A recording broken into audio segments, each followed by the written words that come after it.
Okay, wala na akong nalimutan. Panalangin natin sa Panginoon na yung ang gawain ng Diyos ay maibalik sa normal. Ang pagkaisip kasi ng tao, hindi natin maialis yan. Hanggang hindi nagbubukas yung mga warehouses, hindi pa rin nagbubukas yung mga church. Hindi pa rin malaya na dumako sila sa gawain ng Diyos. Maniwala kayo, yun ang kaisipan ng tao. Hanggang kaya tayo pa rin narito. Okay, tayo ay dadako ngayon sa salita ng ating Panginoon. Bakit tayo ay nagkakatipon at kung wala mga bagay nito, amen, walang kabuluhan ang buhay ng tao. Amen. Ang aking ipangungusap so ito ay napaka-common, pero nais ko pa rin bigyan ng pansin. Tulad nga ng aking sinasabi dito sa ating church, lahat ng bagay ay ating itinuturo at pinag-aaralan. Kaya pag ang isang Kristiyano sa ating church ay hindi lumago, ay mayroon ng problema yun. Meron ng problema yun. Ang halin sa dalawa, sabi nga ni Pastor Wayman, nung siya'y nabubuhay pa, ang isang Kristiyano sa loob ng church, kung hindi lalago, ay isa lamang ang patutunguhan, magiging problema ng church. Ito naman, magiging problema ng church. Kung yung aking kapatid, tagal na tumadalo sa lugar pa lamang, ay tumadalo na, pero hindi lumang-lago.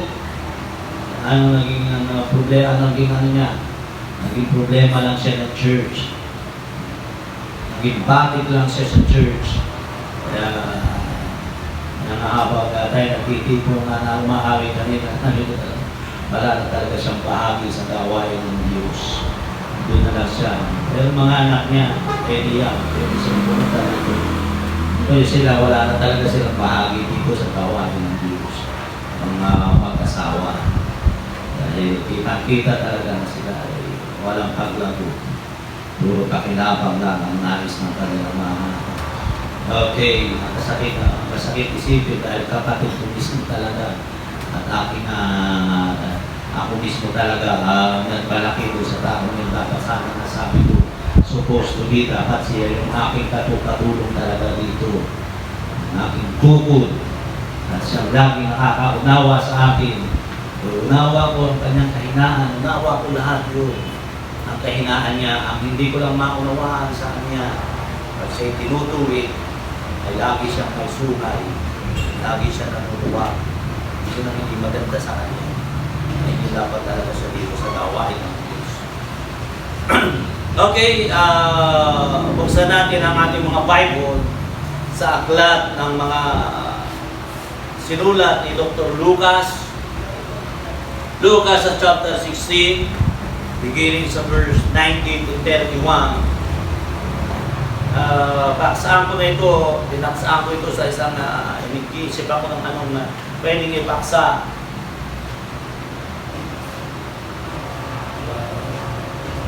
Pinaksaan ko ito, the most controversial teaching of Jesus Christ. Ang pinaka-controversial, sabihin, ang isang ano ba sa Tagalog yung controversial? Isang mapagtatalunan, sabihin nun, yun na nga, isang mapagtatalunan o isang hindi ko mas nasa dulo ng dila ko, hindi ko mabanggit ng maliwanag. Pinaka-pinag-uusapan. Yun, pwede rin. Pinaka-pangunahing paksain para pag-usapan. Pinaka-pinagtatalunan nga, the most controversial teaching of Jesus Christ. Lucas chapter 16 verse 19 to 31. Kasi halos lahat ng religion, mayroong mga religion na hindi naniniwala patungkol dito. So, una na diyan ay ang mga saksi. Hindi sila naniniwala dyan dahil hindi sila naniniwala sa impyerno. Kalawa, ay ang simbahang ating kinagisnan sapagkat Hindi sila naniniwala sa mga bagay na tinalakay dito ng ating Panginoon. Kaya matatawag natin itong pinaka-controversial at itong turo na ito ay kung inyong mapapansin ay hindi inulit sa ibang ebanghelyo. Ito lang sa Lucas sa chapter 16, binanggit ito. Okay, basahin natin. Medyo mahaba-haba lang ito. Pero mas maganda yun, pamisa-misa naman, makapagbasa kayo ng salita ng Diyos. Mayroon nga isang taong mayaman at siya'y nagdaramit ng kulay ubi at masilang lino at sa araw-araw ay kumakain ng sagana at isang pulubi na ang pangalan ay Lazaro, lipos ng mga sugat ay inilalagay sa kanyang pintuan at naghahangad na mapakain ng mga mumo na nangangahulog mula sa dulang ng mayaya o ng nayaman. Oo, at lumalapit pati ang mga aso at hinihimura ng kanyang mga sugat at nangyari na namatay ang pulubi at siya'y dinala ng mga anghel sa sinapupunan ni Abraham at namatay naman ang mayaman at inilibing. Sa hagis na nasa mga pagdurusa ay itiningin niya ang kanyang mga mata at natanaw sa malayo si Abraham at si Lazaro ay nasa kanyang sinapupunan. At siya'y sumigaw at sinabi, Amang Abraham, maawa ka sa akin, suguin mo si Lazaro upang itubog niya sa tubig ang dulo ng kanyang daliri at palamigin ang aking dila sapagkat naghihirap ako sa alab na ito. Datapwat sinabi ni Abraham, Anak, alalahanin mo na ikaw ay tumanggap ng iyong mabubuting bagay sa iyong pamumuhay at si Lazaro sa gayon din paraan ay masasamang bagay. Datapwat ngayon ay inaaliw siya rin at ikaw ay nasa kahirapan. 26. At bukod sa lahat ng ito, ay may isang malaking banging nakalagay sa pagitan namin at ninyo, upang ang mga mag-ibig tumawid buhat din hanggang sa inyo ay hindi maaari. At gayon din, walang makatatawid mula diyan hanggang sa amin. Sinabi niya, ipinamamanikos nga sa iyo, Ama, na isubuin mo siya sa bahay ng aking ama, sapagkat ako'y may 5 kapatid na lalaki upang sa kanila'y patutuhanan niya, baka pati sila'y mga palito sa damong ito ng pagdurusa. Datapwat sinabi ni Abraham, nasa kanila si Moises at ang mga propeta, bayaan sila'y pakinggan nila. At sinabi niya, hindi Amang Abraham, datapwat kung ang isang mula sa mga patay ay makaparoon sa kanila, sila'y magsisisi. At sinabi sa kanya, kung hindi nila pakikinggan si Moises at ang mga propeta, di rin mga hihikayat sila kahit ang isa ay magbangon sa mga patay. Purihin ang pagkabasa ng salita ng ating Panginoon. Dakila tapat na Diyos, ang iyong pong simpleng salita ay iyong pong pagpalain at patungahin mo sa puso ng iyong mga anak. Sa umagang ito, magpalaya ka, O God, sa gapos ng maling pagkaunawa na aming tinagisnan. Tulugan mo po, Panginoon, dakilang Diyos, ikaw ay mahayag ng iyong katotohanan at ang mga bagay na hindi ko kayang gawin, ikaw ang maglagay, ikaw ang gumawa sa puso ng iyong mga anak. Amen. Ulitin ko, nais ko pong mag-usap sa pansang the most controversial teaching of Jesus Christ. Ito'y isa sa mga pinagdidibatihan na turo at aral ng ating Panginoon, kasaysayan ng mayaman at si Lazaro, ang pulubi na si Lazaro. So, una, ang makikita natin dito, ang isang nakita ko rito, ang pangyayari, ang isang bagay na nagaganap dito sa sanlibutan ay isang malaking kabaligtaran sa kabilang buhay. Yun ang makikita natin dito. At ipinapakita rin dito ng Panginoon, katulad nga na sinabi ko, ito ang isang pagkakataon na binanggit ng Panginoon at ipinroject ng Panginoon ang destiny ng lahat ng tao. Ipinakita ng Panginoon kung ano ang buhay ng tao, kung ano ang future ng tao. At ipinakita niya lahat dito na ang patutunguhan, mayaman ka man o mahirap, ang patutunguhan ng tao ay kamatayan. At dito rin ipinakita ng Panginoon ang isang napakalagang katuruan na mayroong tinatawag na life after death. Dahil pagkatapos nilang mamatay, ang sabi rito ay nag-exist sila. Di ba?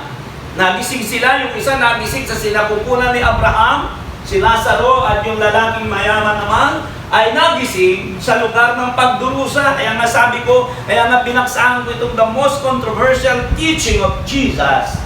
Dahil maraming religion na nasasagasaan ito. Unang-una na yung mga Mormons. Maraming katuruan yan.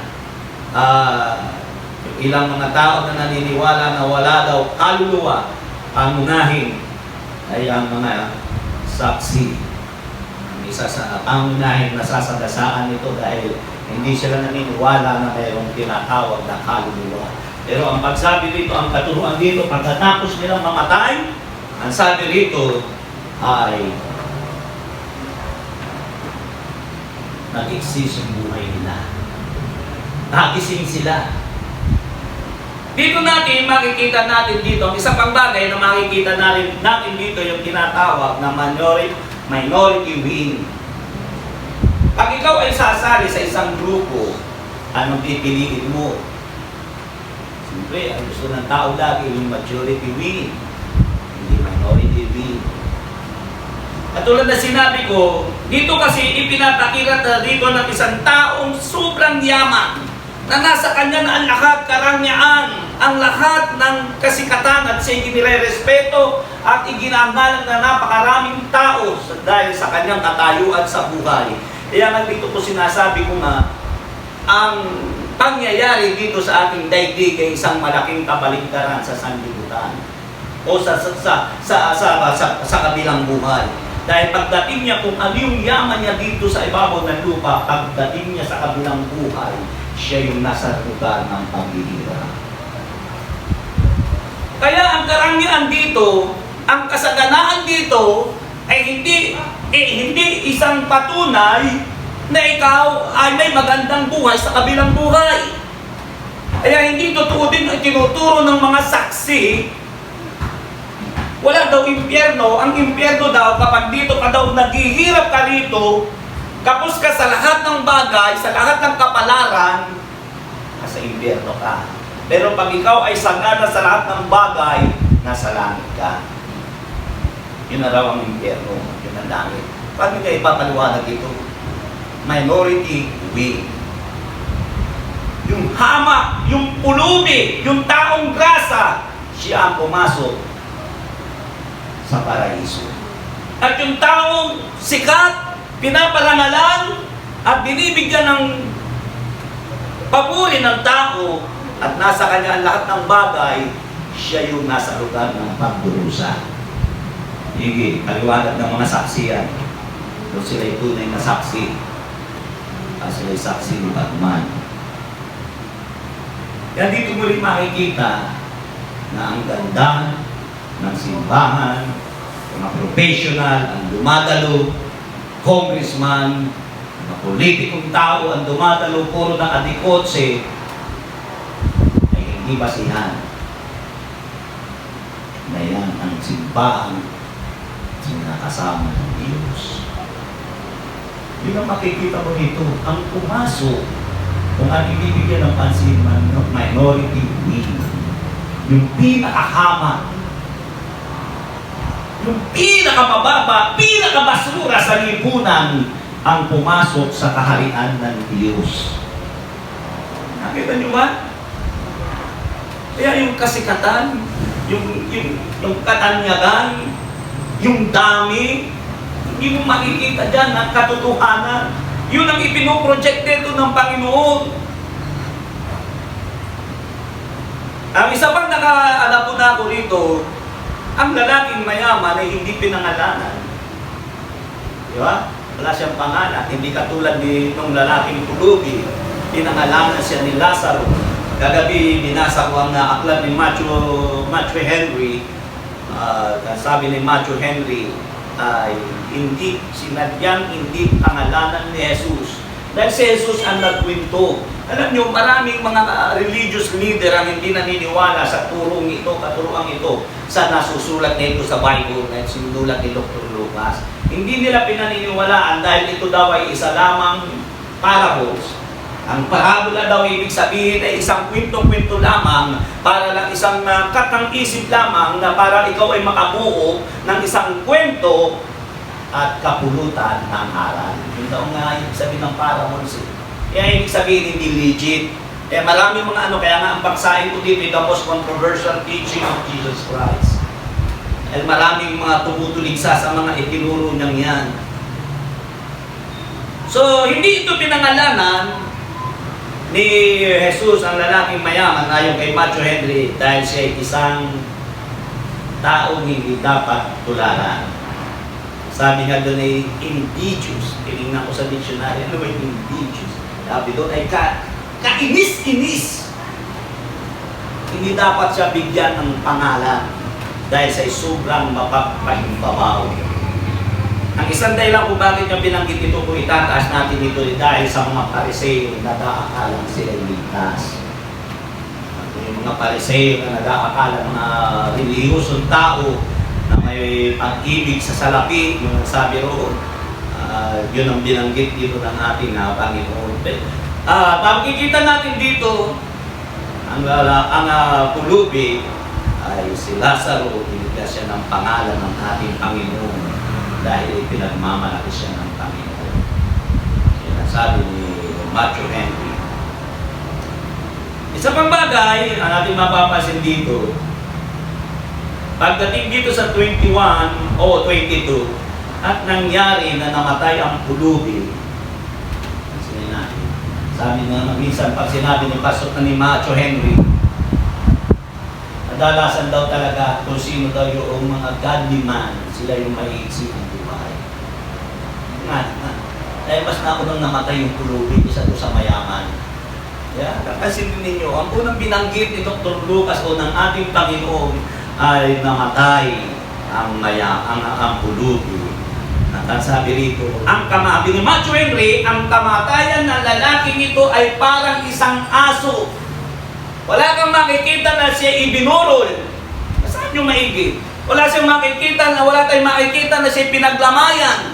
Ang sabi rito, pagkatapos na siya mamatay, basta na lang siya inihagi sa isang bangi. Napakababang uri. Kaya yun nga ang ibig ko sabihin, ang katuruan dito ni Jesus, hindi ibig sabihin, ang ibig sabihin nito, ang lahat na nangyayari dito sa ibabaw ng lupa ay kabaligtaran sa kabilang buhay. Dahil ang pinararangalan dito ay pinasusuklaman sa langit. Pero ang pinakamababa rito ay binibigyan ng parangal sa kalangitan. Pero pansinin natin dito, basta bagamat ang lalaking ito na si Lazaro ay basta na lang inihagis, nakita ng lalaking mayaman dahil nasa gate niya. Oh, mamamaho ito dito! Tapo niyan dun! Parang aso, yun ang sabi ni Matthew Henry. Pero pansinin natin, hindi nakita ng lalaking mayaman akay-akay ng mga anghel ang kaluluwa ni Lazaro. Yun ang wala sa kanya. Kasi natin, basahin mo, at nangyari namatay ang pulubi at siya'y dinala ng mga anghel sa sinapupunan ni Abraham. Meron siyang guardian angel. Yun ang wala sa lalaking mayaman. Daladala siya. Iningatan sila ng mga anghel at dinala sa piling ni Abraham. Ito sabi dito, pag sinabing Abraham Bosom, ito po yung paraiso. Ang sabi dito, papansinin natin yung kasunod, at namatay naman ng mayaman at inilibing. Mayroong pagbuburon. Yung sinabing namatay ang mayaman at inilibing, ibig sabihin maraming naghatid. Mayroong sumayaw, mayroong nagkakaraoke, di ba? May naglalamay, may nagsusugal, mayroong sagana ang pagkain. Sabi rito inilibing. Pag sinabing inilibing, hindi sinabi rito, hindi katulad nung kay Lazaro, sabi doon sa talata, at namatay si Lazaro. Ano sabi doon? At dinala ng anghel. Walang sinabing inilibing. Hindi basta nalang itinapon. Napakababa ang katayuan. Sabi rito, at ang mayaman ay pinagpugayan nila, maraming umiyak, maraming tinupahan at taga-iyak para ipakita na ang namatay ay napaka-importanteng tao. Ito ang pinapakita ni Jesus. At pagkatapos doon, pansinin nyo, walang anghel na naggalit sa kanila. Di ba? Walang anghel, basahin nyo, walang anghel na nakalagay. At pagdating sa verse 23, at sa hadis na nasa pagdurusa, ay dinigin ang kanyang mata at natanaw sa malayo si Abraham at si Lazaro na sa kanyang sinaputulog. Pero kung tatlong bagay na ako'y bibigyan ng pansin sa ating pinag-aralan. Una, yung katotohanan na napaka-controversial sa ating pinag-aaralan. Why the beggar Lazarus was saved? Ay, tanong niyo ba yung sa isipan niyo? Bakit si Lazaro na isang tagtad ng sugat, ang sabi mo nilipos ng sugat, isang pulubi ay naligtas? Wala naman siya sinabing pinuntahan simbahan. Wala naman pinakita ron na sinabi na siya tumanggap kay Jesus. Wala naman sinabi roon na siya ay taong makadiyos. Di ba? Kapag kasi silipin din natin yun. At habang pinag-aaralan ko ito kagabi, ito ang aking nakita at ito ang napakahalaga sa kaligtasan ng isang tao. Ang tao ito'y godly man. Taong makadiyos. Ang unang nakita ko rito ay yung tinatawag na patient. Pagtitiis. Kaya hindi, ang pagiging mahirap o kahirapan sa buhay ng tao ay hindi isang basihan para ang isang tao ay sabihin mong walang kaligtasan. Minsan, sabi ko nga, lalo naman kami nung dito pa kami nakapwesto. Wala pa ito. Ito na lang, ito lang. Wala yun, wala pa yung drum set na yun. Kaya, kasalukuyang binawi ng panahon na yun. May dumaan yung, kantingin ko, ministro ng iglesia, nakapunsi pa siya, dinabana yung kanyang, sumilip siyang gano'n. Pinapakita niya talaga siya tumatawa sa akin. Ganun-ganun siya na. Yun ang sukatan ng tao. Wala sila nakita kundi yung aking aking pamilya. Yung pagiging maliit, yung kahirapan. Patient. Na kahit ang sabi rito, kahit siya'y tagtad o lipos ng sugat, wala kang makikitang siya'y nagreklamo. Maraming katuruan na makikita ka rito na mapakahalaga. Kaya paano mo masasabi yung katuruan mo, once you are saved, you're always saved. Paano mo masasabing totoo yung kung wala kang pagtitiis? Yung eternal salvation, yes, totoo yan. Pero ikaw mismo ang umaalis sa kaligtasan dahil wala kang pagtitiis. Pero nakita natin dito, ang sabi nga ni Matthew Henry, mas dumaldal pa si Job.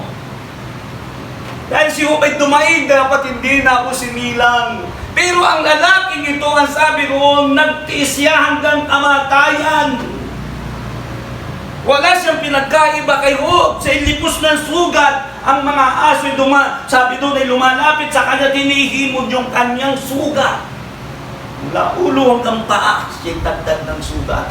At siya'y umaamot lamang doon sa tinapay o pagkain nalalaglag kapag may itatapon ang mayaman na pagkain mula sa labas ng kanyang gate.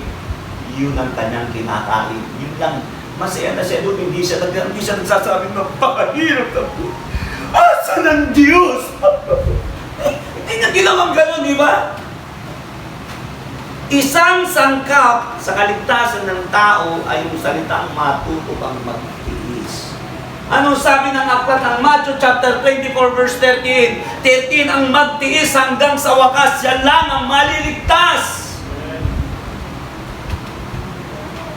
Patient. Unang-una. Pangalawa, Karakter. Ang karakter po'y napakahalaga para sa isang tao upang siya'y maligtas. Pansinin mo, hindi niya binulahaw ang amo, ang ni Matthew Henry, hindi niya inabala, hindi siya nagsinungaling doon sa kanyang sa lalaking mayaman. Hindi niya kinakalampag yung gate. Hoy, maglabas naman kayo ng mga linonyo dyan. Ako'y isang taong hirap na umaasa sa inyong na itinatapon na pagkain. Ibig sabihin, yung karakter niya, hindi siya mareklamo. Ano ibig ko sabihin? Hindi ka tulad ng ibang bihirang buhay niya, born again, lagi namang walang bigas. Bihirang buhay ito. Pangatlo, discipline. Ang dila niya ay disiplina. Ang tao kapag walang pera, nawawalan ng disiplina ang bunganga. Hallelujah! Ano yung talo mo sa chart? Wala namang nangyari sa buhay mo! Kalimitan na sabi ng Bible, ang kasalanan ay nanggagaling ay sa dila. Karamihan ng kasalanan ng tao. Ang sabi nga ng aklat ng Mateo, hindi ko na alam kasi hindi ko na isulat dito. Ang sabi roon, ang salita mo ay dapat maging oo o hindi. Dahil ang hindi dito ay bunga ng masama. Masama na raw yung kahulugan ng ano doon. Kaya makikita natin dito, makikita mo yung salita ng disiplina. Kumakain siya ng mga buto, ng ano. Wala akong agawan. Diba? Naagawan siya siyempre ng mga aso. Pero makikita mo hindi niya sinabi, bakit Panginoon na nilikha mo pa? Ikaw ba yung totoo? Anong pagkukulang ko sa iyo? Bakit ganito ang aking buhay? Disiplinado ang tila niya.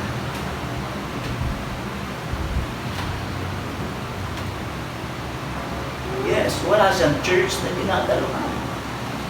Pero marunong siya magpasalamat sa Diyos. Hindi niya sinusumpa ang Diyos at bakit ganun ang kanyang buhay. Patient, character, discipline. Disiplinado ang buhay mo. Hindi kagaya Manila. At yung yan ay napakahalaga para sa kaligtasan ng tao. Diba, i-remind ko lang sa inyo, nung pababagsakin yung Wall of Jericho, ang pangunahing sinabi ni Josue sa mga tao sa Israel, iikutin nyo ng 7 beses at wala ni isa man sa inyo na magbubuka ng kanilang bibig. Pagkatapos yung maikot ng 7 beses, saka nyo ibubukas ang bibig at saka kayo sisigaw sa Diyos ng Israel. At ang Wall of Jericho ay babagsak. 7 beses. Ibig sabihin yung 7, ano kaya, paikutin ka kaya dito ng Panginoon? Diyan na lang sa iyong buong sa konferensya, paikutin ka ganun 7 beses. Siguro ang dami mong reklamo. Ang bumbong ka mong mga nito, pinagagawa ni Pastor. Bakit talaga ito, mga buwang, ano ba naman ito, hirap na hirap nito, wala man mga makino, wala man. Pero ano sabi ni Josue, walang magbubukas ng kanilang bibig. Ibig sabihin, ayaw ng Panginoon, masyado ng mareklamo. At yun ang narito sa lalaki ito si Lazaro. Hindi niya kinakarambal. Wala kang makikita na inaabala niya at naging anong tawag doon? Perwisyo. Siya to sa gate ng lalaki na wala kang mababasa. Wala siyang sinabi. Hindi niya nila ay mayaman. Napakaraming pera, napakadamot mo! Kasi kalimitan ng ganun eh. Yan nga, meron si mamang, parang mitililing na kaunti. Hihingi ng pera kan mama, yung magtanda ni mama niya, binigyan natin mama ng dos. Ayaw. Kulang pa ito pambili sigarilyo eh. Pengi! Abay, galit. Ano pa niya, ibig sabihin masyadong, mas marunong pa doon sa sa pinang-inihingan mo.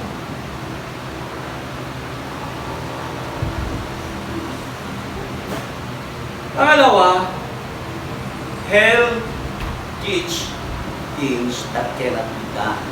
Ang impyerno ay natuturo ng mga bagay na hindi kayang gawin. Buti pa yung impyerno natuturo, pero maraming mga simbahan ayaw magturo. Diba? Pero ang impyerno ay natuturo na may mga bagay na hindi dapat, kanya hindi kayang gawin, lalo na sa impyerno o sa kabilang buhay. Ang sabi rito, sa verse 27 o 26, umpisa na natin sa 25, na dapat sinabi ni Abraham, anak, alalahanin mo na ikaw ay tumanggap ng iyong mabubuting bagay sa iyong pamumuhay at si Lazaro sa gayon paraan ng masamang bagay. Datapwat ngayon ay inaaliw siya rin at ikaw ay nasa kahirapan. At bukod sa lahat ng ito'y may isang malaking bangin na nakalagay sa pagitan namin at ninyo upang ang mga mag-ibig tumawid dini hanggang sa inyo ay hindi maaari at gayon din walang makatatawid mula diyan hanggang sa amin. Ano sabi? Verse 27, at sinabi niya, pinamamalig ko na sa iyo, Ama, nasubuin mo siya sa bahay ng aking ama sapagkat ako'y may 5 kapatid na lalaki upang sa kanya'y patutuhanan niya, baka pati sila ay mga parito sa daong ito ng pagdurusa. Pinapakita rito ang sabi ng Panginoon o ang sabi ng salita ng Diyos. Ang impyerno ay natuturo din na sinasabi na mayroong hangganan ang buhay ng tao. Sabi niya, yung na doon, hindi na po pwedeng pumunta rito. Yung nasa paraiso, hindi po pwedeng tumawid para pumunta doon. Sa Hades, o sa lugar ng pagdurusa. Mayroon daw bangin. Diba? May mga bagay ang pinatuturo na ang buhay ng tao ay mayroong talagang hangganan. Pag dumating ka sa lugar na yun, marami ka nang hindi pwedeng gawin. Pero itinuturo ng reliyon na ang patay ay bumabalik.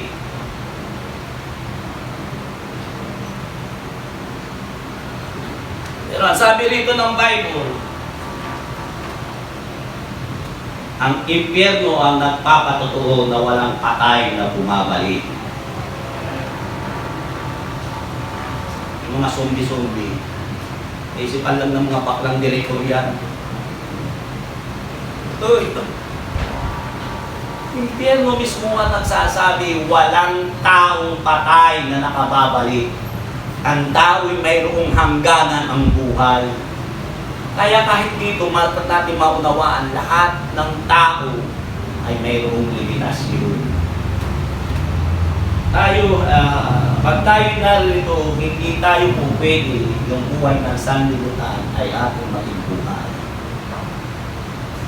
Yun ang dapat natin maunawaan. Kaya nga sabi ko nga, hindi po pwede ang kaliwang paa mo nasa impyerno, ang kanang paa mo ay nasa gawain ng Diyos. Pinangganan yun. Ito ang ipinapakita rito. Ano sabi rito? Sa verse 28. Sapagkat ako'y may 5 kapatid na lalaki upang sa kanila'y patutuhanan niya, baka pati sila mga parito sa daong ito ng pagdurusa. Pinababalik ng mayaman si Lazaro para sabihin doon sa 5 kapatid niya, mayroon ngang impyerno. Magsisi kayo, may impyerno. Ako nagsasalita si Lazaro, may bulak pa rito sa ilong, may tali pa ba dito? Magsisi kayo, may impyerno. Inalaw ng Panginoon. Kaya ang patay, hindi bumabalik. Turo ng impyerno yan. Salita yan ng ating Panginoon.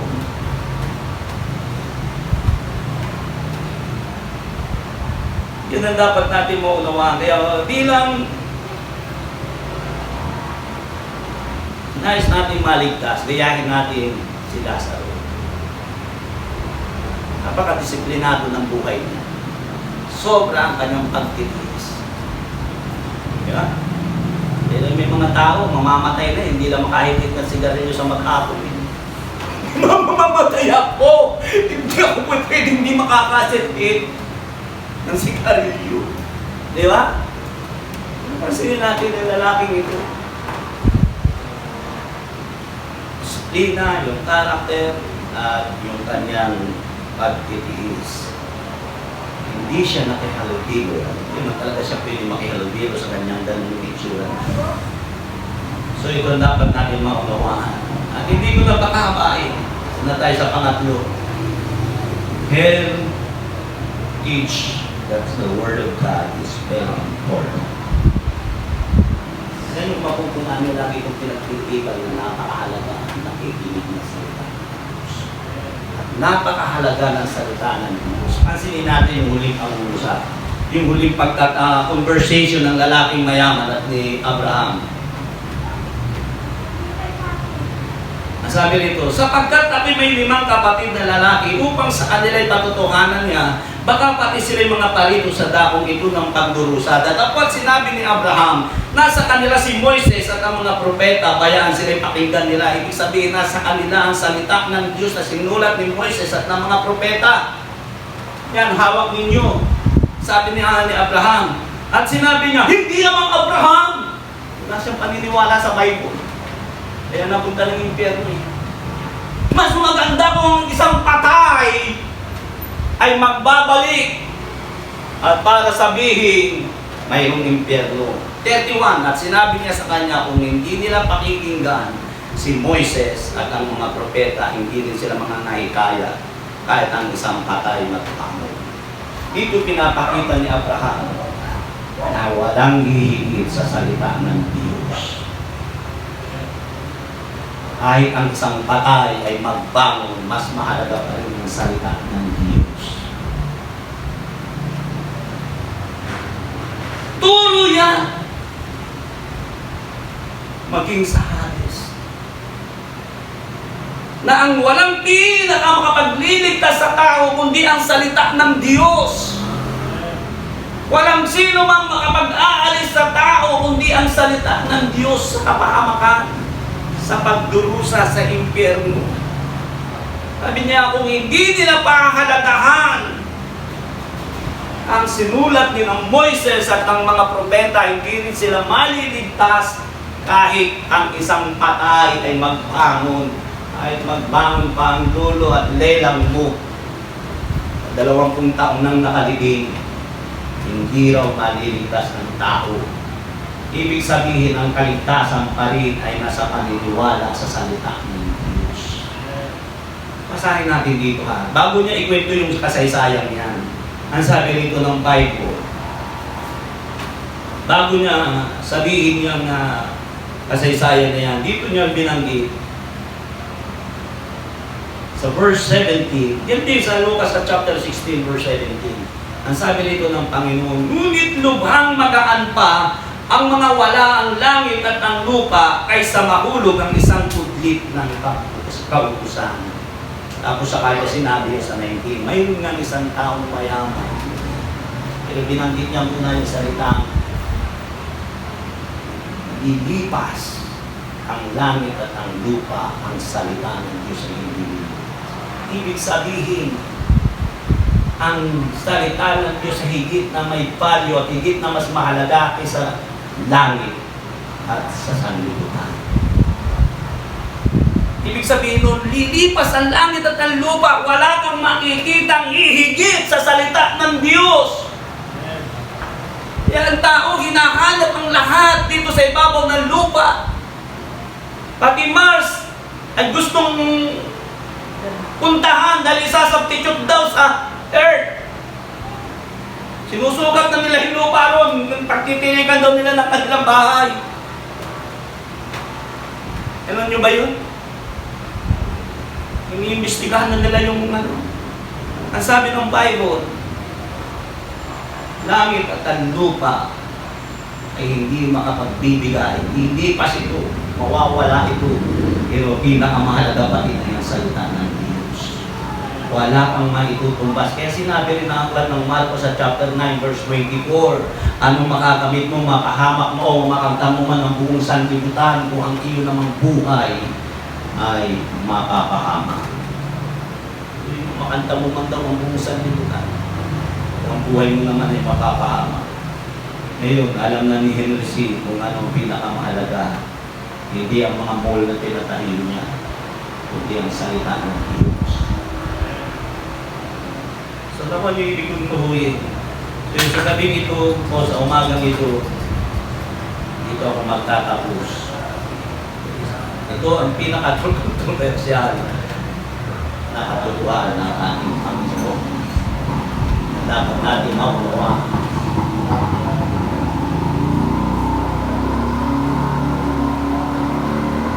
Walang patay na kumakasay.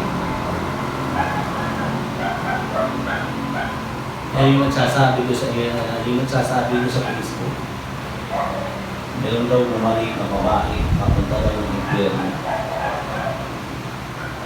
Mas paniniwalaan ko sa salita ng Diyos. Walang nakababalik na patay.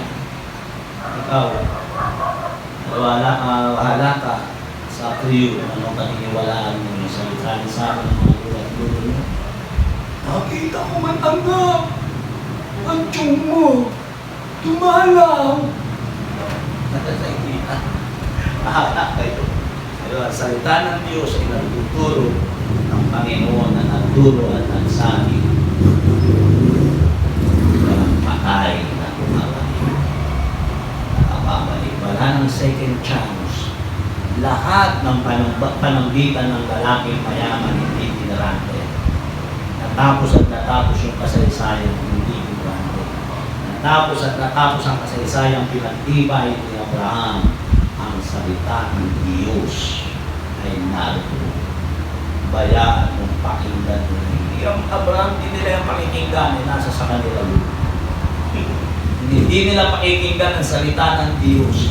Hindi rin sila mariligtas kahit ang isang patay ay magbangon. Wala kong naliligtas sa miracle. Ang tao ko'y naliligtas sa pamamagitan ng pananampalataya sa salita ng Diyos. Iyoko natin ang ating mga ulo. Ako'y nangusap sa isang simple at tayak na pangungusap. The most controversial teaching of Jesus Christ. Ito dapat natin maunawaan. Hindi itinuro ng salita ng Panginoon. Pero kayong makapagpapatunay kung ito itinuturo ng simbahan. Hindi nila ito tinuturo. Ang itinuturo nila ay merong middle up, merong purgatorio. Pag magaling-galing magpadasal ang mga magulang mo, aangat ka, mapupunta ka ng second stage. Medyo malamig-lamig na. At kasi kayo makapunta sa pangatong grado. Yan ang katuruan ng Katoliko. Pero ang katuruan ay tinuro ni Jesus, there's no second chance.